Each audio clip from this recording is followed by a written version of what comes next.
लपटी है दुआ बनके तमन्ना में, जिंदगी शम्मों की सूरत हो खुदाया मेरी, जिंदगी आती है।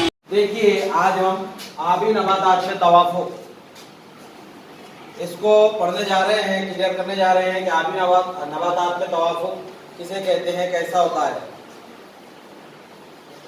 ये शक्ल के जरिए मैं आपको समझा रहा हूँ। समझाने के बाद हर तुलबा को, हर तालिबात को यहाँ पर आकर आपको बताना है।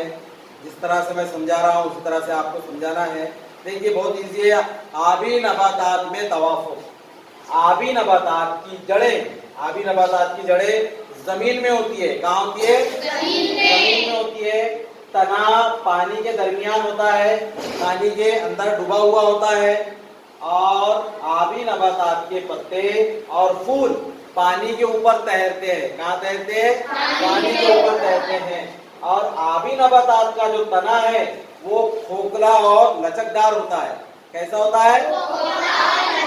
खोखला और लचकदार होता है, जिसकी वजह से वो पानी में इत्मीनान के साथ में रह सकता है। उसे किसी किस्म का पानी के बहाव से नुकसान नहीं होता।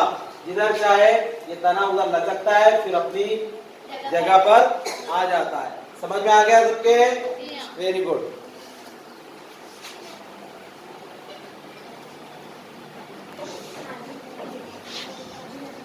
अस्सलाम वालेकुम वरहमतुल्लाहि वबरकातुहू।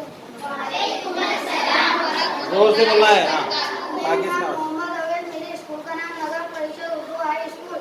Science teacher Imran sir. आबी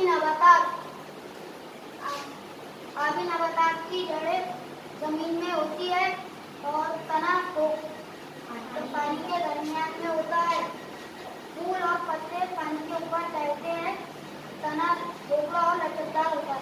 वेरी गुड। Let's go.